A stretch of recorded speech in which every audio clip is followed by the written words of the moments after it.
Guys, amo ni guys ang dalan dire sa San Rafael, no. So pareho sining motor guys.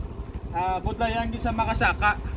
So ang gina pangabay gid sa mga pumuluyo, especially na dire sa may Hacienda San Rafael. Nga kabay kon dani. Lalong-lalo na sa kay aton palaboton Congressman Javi Benitez. Kabay pa tani sa pagpungko mo Congressman. Matalupang dan ini nga dalan nga masiminto. Agod ang mga pumuluyo dire, mga estudyante, hindi sila mabudlayan magpuli. At the same time, ang mga tracking nga nag-aalagi dire mahapos lang sa pagtaklad.